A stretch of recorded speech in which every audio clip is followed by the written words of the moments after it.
Olá, irmãos, muito boa noite aos irmãos, graça e paz a cada um de vocês que está nos assistindo aí.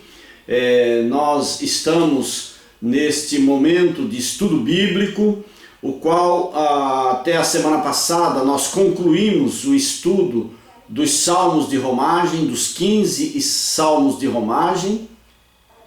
E a partir de hoje nós vamos iniciar um novo estudo bíblico. Nós vamos fazer uma viagem até a cidade de Colossos, através da epístola de Paulo aos Colossenses. Vai ser uma viagem maravilhosa, vai ser um ensinamento maravilhoso para nós conhecermos um pouco mais das Escrituras, e um pouco da cidade e da igreja dos Colossenses através dessa maravilhosa epístola. Vamos ler começar a ler a epístola de Paulo aos Colossenses no capítulo 1. Hoje nós vamos ler do versículo 1 até o versículo 8. Capítulo 1, do 1 ao 8. Diz assim a palavra do Senhor: Paulo, apóstolo de Cristo Jesus, por vontade de Deus, e o irmão Timóteo, aos santos e fiéis irmãos em Cristo que se encontram em Colossos, graça e paz a vós outros, da parte de Deus nosso Pai. Damos sempre graças a Deus, Pai de nosso Senhor Jesus Cristo, quando oramos por vós, desde que ouvimos da vossa fé em Cristo Jesus e do amor que tendes para com todos os santos, por causa da esperança que vos está preservada nos céus, da qual antes ouvistes pela palavra da verdade do Evangelho, que chegou até vós, como também em todo o mundo está produzindo fruto e crescendo. Tal acontece entre vós, desde o dia em que ouvistes e entendestes a graça de Deus na verdade, segundo fostes instruídos por Epáfras, nosso amado conservo, e quanto a vós outros, fiel ministro de Cristo, o qual também nos relatou do vosso amor no Espírito. Até aí, no versículo 8 do capítulo 1 dos Colossenses. Vamos orar? Senhor Deus e Pai, nós te louvamos, te agradecemos, Deus, por mais um dia, pelo privilégio, Senhor, de nós estarmos aqui, Pai, em volta da Tua Palavra, meditando, Pai, na Tua Palavra, expondo a Tua Palavra, estudando a Tua Palavra, Pai. Nos abençoa, abre o nosso entendimento, para que, Senhor, nós possamos entender, e não só entender, mas aplicar a Tua Palavra às nossas vidas. Porque a Tua Palavra, Pai, é o nosso verdadeiro alimento espiritual. É através da Tua Palavra, Pai, que nós nos fortalecemos espiritualmente. Continua, Senhor, nos abençoando a cada um que nos assiste, ó Deus. Tu conheces cada coração, Tu conheces cada necessidade, ó Deus. Então, faz, ó Pai, aquilo que Te apraz através da Tua Palavra. Esta, Senhor, é a minha oração, em nome do Teu Filho Jesus. Amém. Amém. Então, irmãos, nós iniciaremos a partir de hoje essa viagem para Colossos através da epístola de Paulo aos Colossenses. A epístola de Paulo aos Colossenses é uma das cartas da prisão. Quando Paulo estava preso em Roma, ele escreveu pelo menos essas 4 epístolas. Quais são elas? São a epístola de Efésios, Filipenses, Filemão e essa epístola aos Colossenses. São conhecidas essas epístolas como as epístolas da prisão de Paulo. Esta carta é um dos menores livros da Bíblia, com apenas 4 capítulos, porém de uma grande relevância, não só para os leitores da época lá de Colossos, a quem a carta é endereçada, mas também a nós, a igreja de hoje, as igrejas atuais, embora se tenha dado mais atenção às cartas de Efésios e Filipenses, né? Nos nossos púlpitos nós vemos as pessoas pregar mais as cartas de Efésios e de Filipenses do que a de Colossenses. Então muitas vezes as pessoas relegam a cartas aos Colossenses e foca mais em Efésios e Filipenses. Mas isso em nada diminui a relevância dessa carta aos Colossenses, a importância que ela tem para os nossos dias, e nós vamos ver isso ao longo desses estudos de quinta-feira. Portanto, nós vamos começar esse estudo conhecendo a cidade de Colossos. Colossos era uma dentre das 3 cidades situadas a cerca de 160 quilômetros de Éfeso. Éfeso, nós sabemos, era uma grande cidade, era uma cidade muito grande, né? E nessa região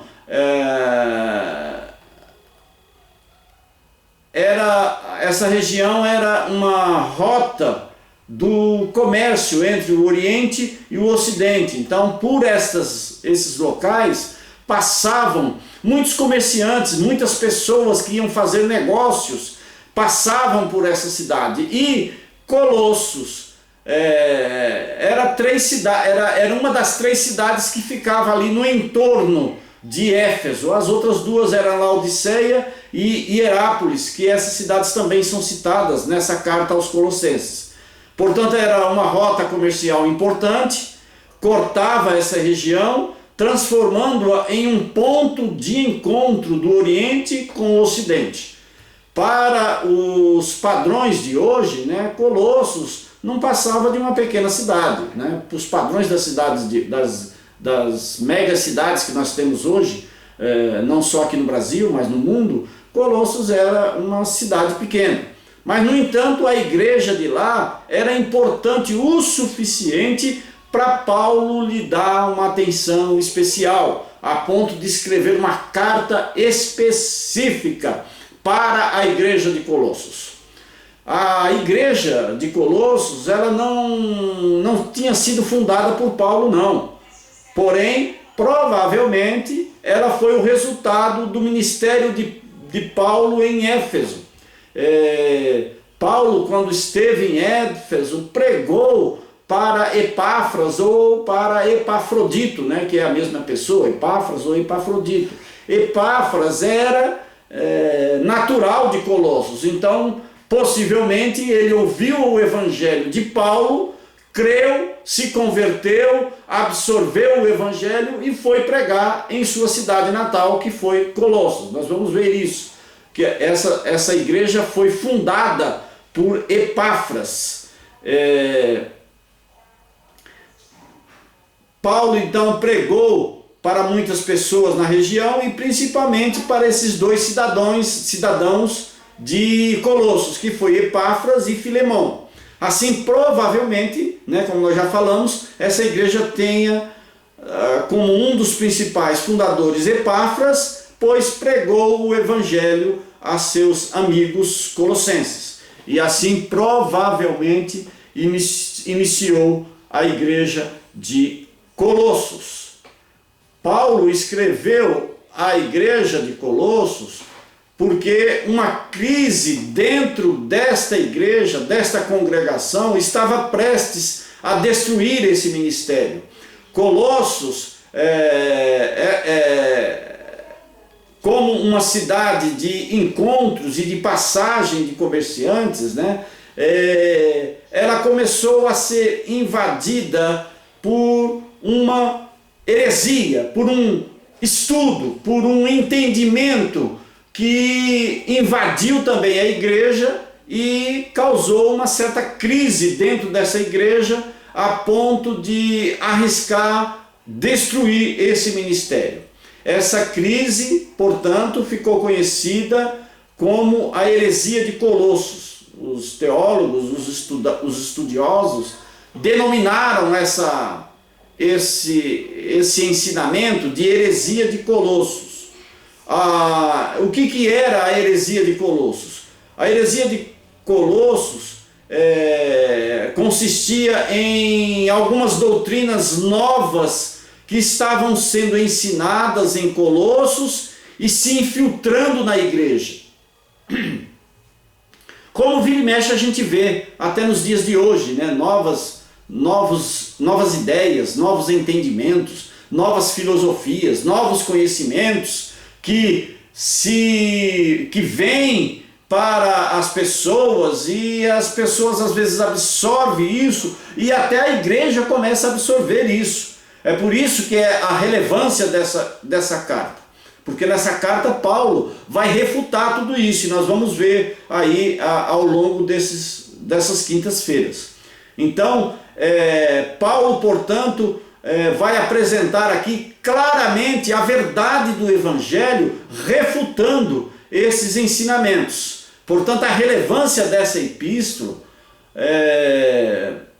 está em Paulo falar da pessoa e obra de Cristo como plenamente suficiente para a solução dos males dessa vida. Porque as pessoas começam a buscar conhecimento, começam a buscar novos conhecimentos, novas filosofias, para eles buscarem uma nova forma de se viver. É sempre assim, sempre foi assim e sempre será assim.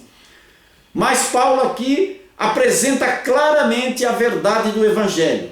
A relevância dessa epístola está em Paulo falar da pessoa e obra de Cristo como plenamente suficiente para a solução dos males da vida. Outra razão da relevância dessa epístola é ele ensinar de que maneira o cristão pode viver no mundo real e diante dos desafios cotidianos. Como é que esse cristão pode viver? E um terceiro motivo aqui de relevância da carta é por ela combater 4 tendências da época de Paulo, que ainda hoje assolam as igrejas. E qual eram essas tendências e esses ensinamentos? Era o gnosticismo, que nós vamos falar, o legalismo, o misticismo e o ascetismo. Essas quatro tendências, esses 4 elementos estão ainda hoje na nossa sociedade, que nós vamos ver aí ao longo dos estudos. Essas linhas de pensamento, elas estavam presentes num movimento, em um único movimento, e até hoje estão presentes na nossa sociedade e se infiltram nas nossas igrejas. Portanto, nós vamos falar mais desses pensamentos ao longo da exposição dessa carta, ao longo dessa viagem que nós vamos fazer em Colossos. Nós iniciamos aqui no versículo 1 e 2, essa carta, no versículo 1 e 2, Paulo faz aqui o prefácio e a saudação. Essa carta segue o padrão de abertura das cartas paulinhas, com um prefácio e uma saudação. Paulo inicia suas cartas sempre com esse padrão, da mesma forma. O Paulo aqui se apresenta e profere uma bênção aos destinatários da carta. Aqui, Paulo os saúda com graça e paz, né? Que está lá no versículo 2. Olha, Paulo diz assim: aos santos e fiéis irmãos em Cristo, né? Que é o endereçamento da carta. Paulo está falando que a carta é endereçada aos santos e fiéis irmãos em Cristo, que se encontram em Colossos. Aí ele diz: graça e paz a vós outros, da parte de Deus, nosso Pai. Portanto, Paulo aqui saúda com graça e paz, e no caso dos cristãos, combinava aqui 2 saudações, e ao mesmo tempo configurava uma bênção, né? Graça e paz. Quando os gregos escreviam cartas, eles desejavam somente graça, né? Graça é aquele favor imerecido. Os judeus, por sua vez, saudavam os irmãos com shalom, traduzido por paz, né? Paz aqui não é apenas a ausência de guerra, de conflitos. Paz aqui é aquele estado interior onde só os cristãos aquele que tem Cristo é que tem essa paz interior. Paulo então combina esses dois elementos, graça e paz. Paulo, portanto, endereça a carta aos santos e fiéis irmãos em Cristo, que se encontram em Colossos, que apesar deles estar sofrendo a influência daquela heresia, estavam resistindo aos ensinos dos falsos mestres. Apesar do ensino daqueles falsos mestres sobre esses elementos que nós falamos aqui, gnosticismo, legalismo, misticismo, ascetismo, e os irmãos de Colossos estavam resistindo. Eles estavam firmes na palavra de Deus e no Evangelho. Então, já no prefácio e na saudação que Paulo faz aos irmãos, ele já frisa isso. E aí, do versículo 3 ao versículo 8, Paulo faz, logo depois da saudação, Paulo faz uma ação de graças pelos os irmãos. Paulo agradece a Deus pela firmeza desses irmãos. Paulo ora por eles e dá graças a Deus. Nós vamos ver aqui que no versículo 4, Paulo agradece ao Senhor por duas realidades. Diz que desde que ouviu falar da fé e do amor que os colossenses tinham para com os santos, não cessava de dar graças a Deus por eles. Esses dois elementos estão presentes na verdadeira igreja. Quais são os elementos? A fé em Jesus Cristo e o amor entre os irmãos. E assim, Paulo agradece a Deus por essa igreja, por esses dois elementos fundamentais que deve ter em uma igreja, que é a fé em Cristo Jesus e o amor uns pelos outros. O versículo 5 que nós lemos mostra que essa fé e amor se baseavam em quê? Na esperança do que estava reservado para os irmãos dos céus. E que esperança era essa? Não era uma esperança vaga. Na realidade, essa esperança era uma certeza. Só coloca aqui a palavra esperança porque era algo, era uma certeza, mas ainda não tinha acontecido, como ainda não aconteceu. Era essa esperança dessa segunda vinda de Cristo, dessa maravilhosa união que toda a sua igreja, que todo o corpo dele, ele como cabeça, Cristo como cabeça, vai se unir ao seu corpo. É nessa esperança que está reservado para todos nós, o qual já havia sido ensinado para os irmãos de Colossenses nos evangelhos.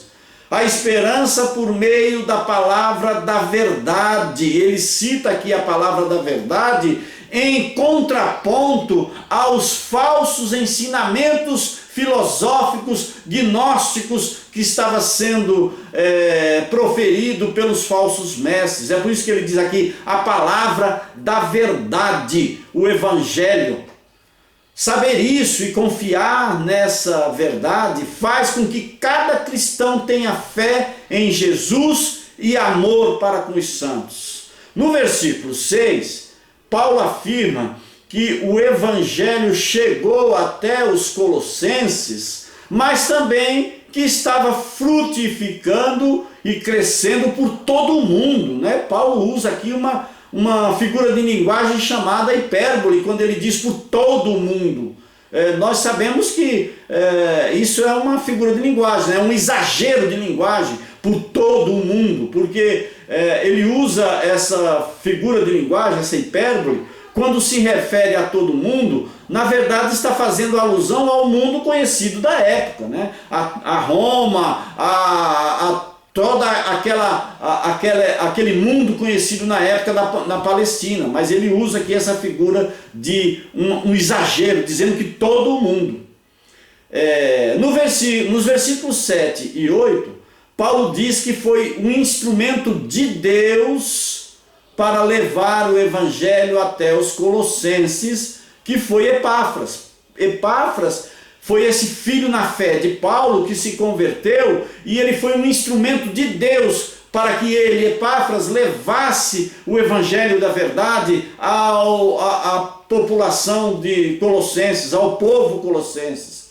Em linhas gerais, Paulo está agradecendo a Deus pelos colossenses, como se dissesse, em resumo, isso que o reverendo Augusto Nicodemos nos fala e nos diz sobre esse resumo desses versículos 3 a 8 da carta aos Colossenses. Olha o que diz o reverendo Augusto Nicodemos, resumindo esses versículos. Ele diz assim, olha, abre aspas: toda vez que oro a Deus, isso ele parafraseando o que Paulo diz, toda vez que oro a Deus, dou graças a ele por vocês, porque Epáfras me contou que lhes pregou o evangelho que aprendeu de mim e que vocês creram, receberam essa palavra da verdade, que é diferente dessa mentira que estão escutando.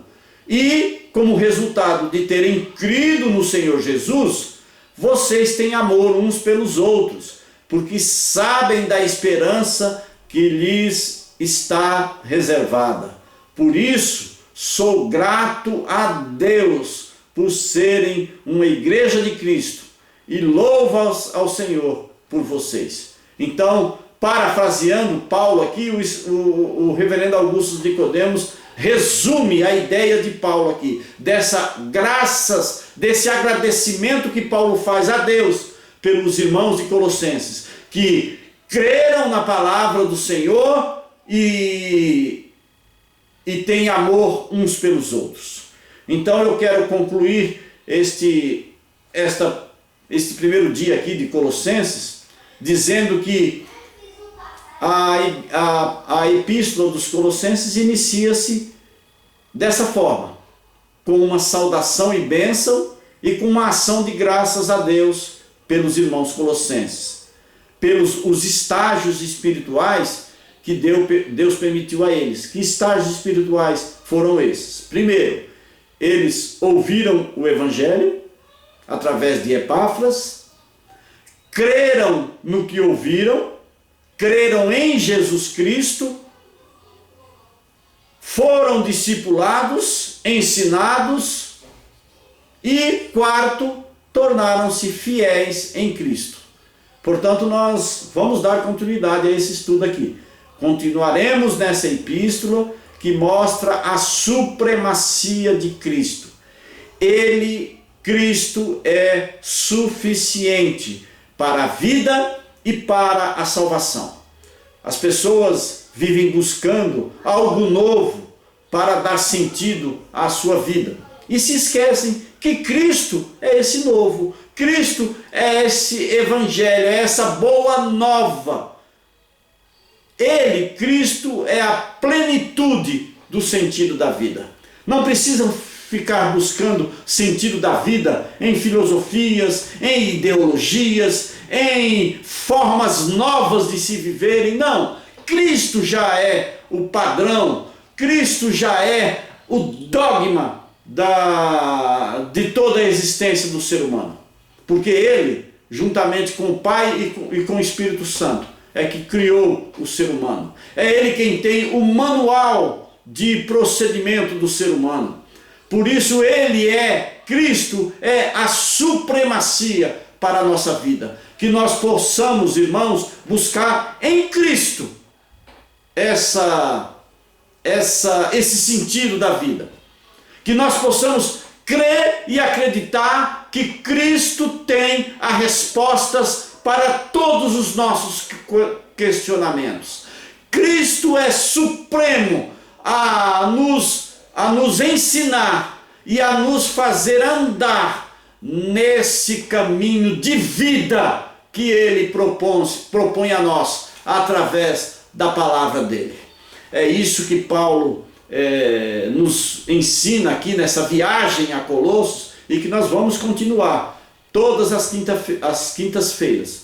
Participe conosco, seja ativos. Se você tiver alguma dúvida com relação a essas epístolas, a esses ensinamentos, mande para nós, que nós estaremos aqui respondendo, falando, ou seja, interaja conosco aqui nesse estudo. Isso é um estudo, isso não é apenas uma pregação, é também uma pregação, mas é também um estudo. Então, por favor, você pode interagir conosco. Se você não quiser interagir pelo nosso grupo da igreja no WhatsApp, interaja no meu privado mesmo, faça perguntas, faça comentários, que nós iremos aqui acrescentá-los aqui nesse nosso estudo, tá bom? Então Deus abençoe você, Deus abençoe a sua sexta-feira, o seu final de semana, e que Ele possa realmente ser esse supremo ser que nos ensina o sentido da nossa vida. Deus abençoe. Vamos orar? Agradecer a Deus. Senhor, meu Deus e Pai, nós te louvamos e te agradecemos por mais essa noite, Deus, de estarmos aqui na tua presença.